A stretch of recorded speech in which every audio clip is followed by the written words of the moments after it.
আসুন্নাহ ফাউন্ডেশনের এই ত্রাণ তহবিলে আল্লাহর মেহেরবানিতে গতকাল বিকেলের অফিসের সর্বশেষ আপডেট হলো আমাদের ত্রাণ তহবিলে 100 কোটি টাকা ক্রস করে গেছে। 100 কোটি টাকা ক্রস করে যাওয়া একটা ছোট্ট চ্যারিটি প্রতিষ্ঠানে এটা চারটিখানি কথা নয়।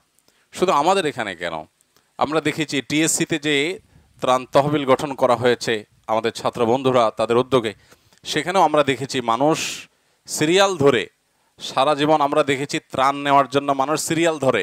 আমরা নতুন করে টিএসসি দেখেছি ত্রাণ দেওয়ার জন্য মানুষ সিরিয়াল ধরেছে। মানুষ এগুলো কি সব বাংলাদেশেই ছিল এতদিন, নাকি আরশ মহল্লায় ছিল? আরশ মহল্লায় ছিল না তো, বাংলাদেশেই ছিল এরা। তো হঠাৎ করে এই রূপ হওয়ার কারণটা কি? কারণ দুটি। একটি হলো যে যেই ভয়াবহ বন্যা হয়েছে এটা স্মরণকালের সবচেয়ে ভয়াবহ, মানুষের অনেক বেশি আবেগ সেখানে কাজ করেছে। আর এর চাইতে বড় কারণ আমি যেটা মনে করি, একটা সময় ছিল এদেশে 10 টাকা ডোনেশন করতে মানুষের 10 বার চিন্তা করা লাগতো যে এই টাকা দেওয়ার পর আবার কোন ফেসাদে পড়ি আমি, না জানি কোন সরকারি গোয়েন্দা সংস্থা এসে বলে এখানে কেন টাকা দিলেন, আপনি কোথায় টাকা পাইছেন। এখন আলহামদুলিল্লাহ মানুষ স্বাধীনভাবে নিজের টাকাটা দিতে পারতেছে। এখন এই ভয় মানুষের মধ্যে নাই যে আমি টাকা দিলে আমাকে আবার পরে এসে জবাবদিহি করবে যে আপনি অমুক হুজুরের টাকা দিলেন কেন, সব জায়গায় দেন, হুজুরদের কাছে কেন গেলেন। আমরা এই জন্য বলি এদেশের সবচেয়ে বেশি বাস্তবিক অর্থে সংখ্যালঘু যারা, তাদের মধ্যে হুজুর শ্রেণী অন্যতম। কারণ আপনার সবকিছু আছে, কোনো অসুবিধা নেই, কিন্তু দায়টা থাকলে দেখবেন সমস্যা। আপনার টুপিটা থাকলে দেখবেন আপনি কোনো জায়গায় অ্যাক্সেস পাচ্ছেন না। আমার অন্য বোনরা সবাই সুযোগ পাচ্ছেন, সেজন্য কোনো দুঃখ নাই, বরং আমরা খুশি। কিন্তু আমাদের কোনো বোন যখন হিজাব পরে যাচ্ছেন কলেজ ইউনিভার্সিটিতে, তখন তাদেরকে নানা রকম হ্যারাসমেন্ট করা হয়। তাহলে এই দেশে প্রকৃত সংখ্যালঘু হলো দায় টুপিওয়ালা হেজাবরা, হেজাবধারী মানুষেরা এবং হুজুর শ্রেণীর মানুষেরা। তো এই যে পরিস্থিতি ছিল, এই পরিস্থিতির কিছুটা হলেও পরিবর্তন হয়েছে, যে যদিও এখনো অনেকখানি বাকি। আলেম ওলামা, হুজুর শ্রেণীর মানুষ, তাদের অনেক কাজ এদেশের একটা বড় শ্রেণীর মানুষ তারা দেখে না, অন্ধের মতো থাকে। এদের এই মানসিকতার কারণে, তাদের এই প্রবণতার কারণে তারাই আদর্শিকভাবে দেউলিয়া হয়ে যাচ্ছে। এরা যে আসলে নির্দিষ্ট এজেন্ডা বাস্তবায়ন করছে এটা দিনের আলো মতো পরিষ্কার। কেউ কেউ গণমাধ্যমের রূপ ধারণ করেছে, এরা আসলে গণমাধ্যম না, এরা গণশত্রু। কারণ তারা আসলে জনগণের প্রকৃত রূপ তুলে ধরে না। তারা তাদের পছন্দ অনুযায়ী যেটুকু মানুষকে দেখাইলে তাদের স্বার্থ হাসিল হবে, তারা বিদেশি বিভিন্ন ফান্ড, বিভিন্ন এজেন্ডাধারীর বিভিন্ন তহবিল যাদের কাছ থেকে নিয়েছে সেটা হালাল করার জন্য যেটুকু দেখানো লাগে ততটুকু তারা দেখায়। কিন্তু আমাদের এতে কিচ্ছু আসে যায় না আলহামদুলিল্লাহ। আমরা কে কি দেখাইলো কে কি দেখাইলো না এটাতে আমাদের কিছুই আসে যায় না। এদেশে কোনো বড় মাহফিল হলে সেখানে লক্ষ লক্ষ মানুষ স্বতঃস্ফূর্তভাবে অংশগ্রহণ করে, নিজের ঘাম শ্রম দিয়ে তারা খুঁটি গাড়ে, প্যান্ডেলে কাজ করে, আবার নিজের পকেটের টাকা দিয়ে ভাড়া দিয়ে আসে, ওয়াজ শুনে যাওয়ার সময় আবার খরচের টাকা দিয়ে চলে যায়। প্রকৃত স্বতঃস্ফূর্ত গণসমাবেশ বলতে যদি কিন্তু বোঝায় যে সে, তাহলে সেই প্রকৃত গণসমাবেশ হলো ওয়াজ মাহফিলগুলো। এর চাইতে স্বতঃস্ফূর্তভাবে অংশগ্রহণ, রাজনৈতিক সভা সমিতিতে আমরা জানি টাকা পয়সা দিয়ে বিরিয়ানি প্যাকেট দিয়ে মানুষকে নিতে পারে না। আর এখানে মানুষ নিজের গরজে আসে, নিজের খরচে আসে, নিজে কাজ করে আবার টাকা দিয়ে তারপরে চলে যায়। এরকম গণমানুষের প্রোগ্রামগুলো আমরা অনেক মিডিয়াতে আলহামদুলিল্লাহ নিউজ হয়, কিন্তু এক শ্রেণী মিডিয়া আছে যারা আমরা দেখি যে এগুলোকে তারা দেখেই না মনে হয়। আমার কথা হলো এটা একটা নিউজ কিনা, যে এতগুলো মানুষ একত্র হয়েছে, এরা তো বাংলাদেশের মানুষ, এরা তো পাকিস্তানি না, এটা তো ইন্ডিয়ান না, অতএব এই মানুষগুলো একত্র হয়েছে, এটা একটা নিউজ। অতএব এই নিউজটা কেন উঠে আসছে না? একটা কনসার্ট হলে সেখানে সেটা নিউজটা খুব সুন্দর করে গুরুত্বের সাথে আপনি দেন, ঠিক আছে, ওইটা একটা নিউজ, সেই হিসাবে দিয়েছেন, কনসার্ট হয়েছে, এত মানুষ অংশগ্রহণ করেছে। বাট একটা মাহফিল হলে সেখানে যে দ্বিগুণ মানুষ হয় সেটা নিউজ যে আসে না, তাহলে বুঝতে হবে যে এখানে পক্ষপাতমূলক দৃষ্টান্ত এখানে আমরা পাচ্ছি। বৈষম্য বিরোধী যে আন্দোলন হয়েছে আমরা দেখতে পাচ্ছি বড় বৈষম্য এখানেই আছে। অতএব এই বৈষম্য আমাদের সমাজে দূর হওয়া দরকার। যাই হোক, আপনারা যারা এখানে শ্রম দিতে এসেছেন, এখানে বিভিন্ন শ্রেণী পেশা মানুষ আছেন, কলেজ ইউনিভার্সিটি স্টুডেন্ট আছেন, টিচার আছেন, পেশাজীবী আছেন, ব্যবসায়ী আছেন, অনেক সাধারণ শ্রমিক ভাইরা আছেন, মাদ্রাসা শিক্ষার্থীরা আছেন। আপনাদের সকলকে আমরা বলবো যে আপনাদের কাজটা হবে আল্লাহকে সন্তুষ্ট করার জন্য। আপনারা আপনাদের কাজে অগ্রগামী থাকবেন এবং আপনারা আপনাদের কাজ ধরে রাখার চেষ্টা করবেন। যে এখানে শুধু নয়, আল্লাহ আপনাকে যতদিন বাঁচিয়ে রাখে, মনে রাখবেন আহাব্বুন নাস ইলাল্লাহি আনফাহুম লিন্নাস, আল্লাহর কাছে সবচেয়ে প্রিয় মানুষ হলেন ওই মানুষ যে মানুষ সবচেয়ে বেশি পরোপকারী হয়। সবচেয়ে বেশি, একজন বৃদ্ধ মানুষ তিনি বোঝা মাথায় করে নিয়ে যাচ্ছেন, আপনি তার বোঝাটা একটু নিয়ে দিবেন।